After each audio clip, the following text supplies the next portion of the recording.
शहर आई बहू। सुधा एक छोटे से गांव की रहने वाली और कम पढ़ी लिखी लड़की थी। इसके बावजूद उसकी शादी शहर में एक अच्छे खाते पीते घर में हो जाती है। सुधा, माँ सुबह सुबह मंदिर चली गई हैं। तुम बिना देर किए मेरे लिए नाश्ता बना दो, मुझे देर हो रही है।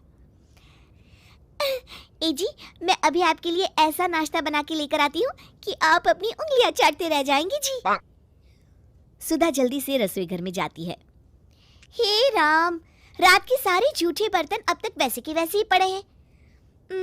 एक काम करती हूँ, मैं इन्हें जल्दी से बड़ी वाली मशीन में डाल के धो लेती हूँ। सुधा सारे बर्तन वॉशिंग मशीन में डाल देती है और जैसे ही मशीन स्टार्ट करती है, मशीन के अंदर पड़े बर्तन धड़म धुड़ुम की आवाज करने लगते हैं और एक जोरदार आवाज के साथ वॉशिंग मशीन की मोटर जल जाती है। हे भगवान, ये क्या? वॉशिंग मशीन में आग लग गई। अरे बेवकूफ, किसने कहा था तुमसे वॉशिंग मशीन में बर्तन धोने के लिए? परसों आप ही ने तो मुझसे कहा था जी। अरे यार, वो मैंने डिश वॉशर के बारे में कहा था। वॉशिंग मशीन में तो सिर्फ कपड़े धोए जाते हैं। बहुत ज्यादा नुकसान हो गया क्या जी? अब वो तो इसका मिस्त्री ही आके बताएगा। 8-10 हजार से जेब ढीली करनी ही पड़ेगी। अच्छा, अब मैं जा रहा हूँ, बाहर नाश्ता कर लूंगा। और तुम भगवान के लिए माँ के आने तक घर की किसी भी चीज को हाथ मत लगाना। कार्तिक चिढ़कर घर से चला जाता है।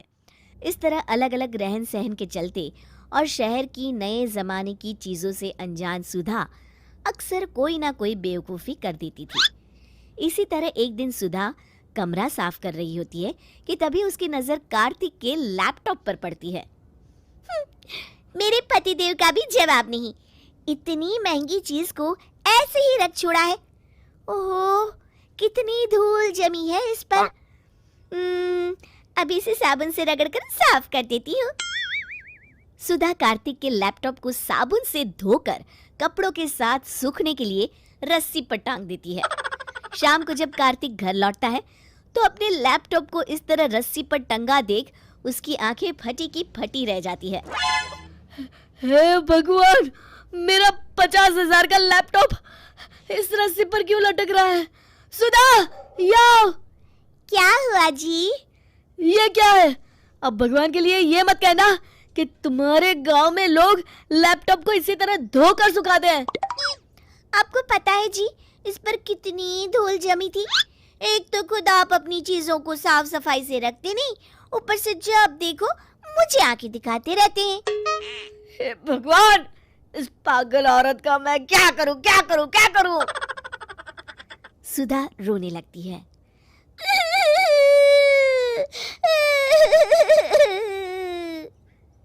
तभी वहां सुधा की सास आ जाती है।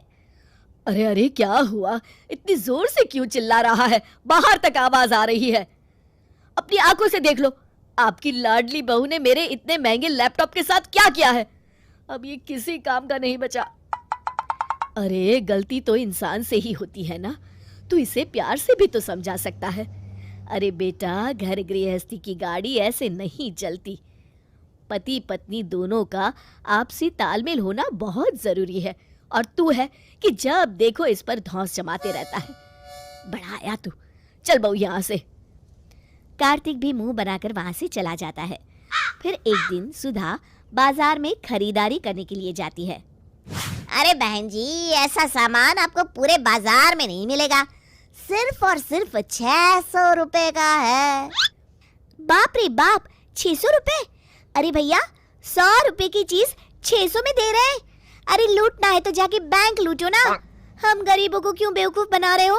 रहने दो जी, नहीं चाहिए हमें। सुधा वहां से जाने लगती है। तभी दुकानदार उसे आवाज देता है। अरे बहन जी सुनिए तो, अच्छा कितने रुपए देंगी? 200 रुपए। अरे बहन जी, ये तो बहुत कम है। एक काम करिए, 400 रुपए दे दीजिए बस। 200 से 1 रुपया भी ज्यादा नहीं दूंगी। देना है तो दो, वरना मैं तो चली। अच्छा ठीक है, 200 ही दे दीजिए, वैसे भी बोनी का टाइम है। इस तरह सुधा पूरे बाजार में घूम घूम कर खरीदारी करती है। शाम को जब कार्तिक घर लौटता है तो घर में सामान का ढेर लगा देख चौंक जाता है। अरे बाप रे, लगता है सुधा पूरा बाजार खरीद लाई। इस औरत के कारण तो मैं एक कटोरा लेकर सड़क पर बैठ जाऊंगा। अरे क्या हुआ? अपने आप से क्या बड़बड़ा रहा है? अरे माँ, ये सब क्या है? इतना सारा सामान खरीदने की क्या जरूरत थी? आपको पता है अभी घर में पैसों की कितनी तंगी चल रही है। क्यों? शादी के पहले तू भी तो घर के लिए इतना ही सामान लेकर आता था ना। अच्छा बेटा, जरा सोच के बता, ये सामान कितने का होगा? इसमें सोचना क्या है माँ? 10-12 हजार से कम में तो बात नहीं बनी होगी। मैं खुद ये सारा सामान हर महीने लाता था। सुधा हंसने लगती है। अरे नालायक, ये सारा सामान मेरी बहू सिर्फ 3,000 रुपए में लेकर आई है। क्या? हाँ, तुम मजाक कर रही हो ना? इतना सस्ता सामान सुधा कैसे ला सकती है? अरे बेटा, सिर्फ इतना ही नहीं, बहू ने तो हर महीने बचत कर करके तेरे लिए नया लैपटॉप भी खरीद लिया है। और तू हर महीने दुकानदारों के हाथ बेवकूफ बनकर 2-3 हजार की चीज 10-12 हजार रुपए में ले आता था। माँ, सिर्फ ज्यादा पढ़े लिखे होने से कुछ नहीं होता। अक्लमंदी के साथ साथ समाज में रहने के तौर तरीके, लोगों से बात करने की कला, ये सारे गुण भी होने चाहिए, और जो सुधा में है। शिक्षा, ज्यादा पढ़े लिखे होने के साथ साथ इंसान में समझदारी और अक्लमंदी का तालमेल भी होना चाहिए।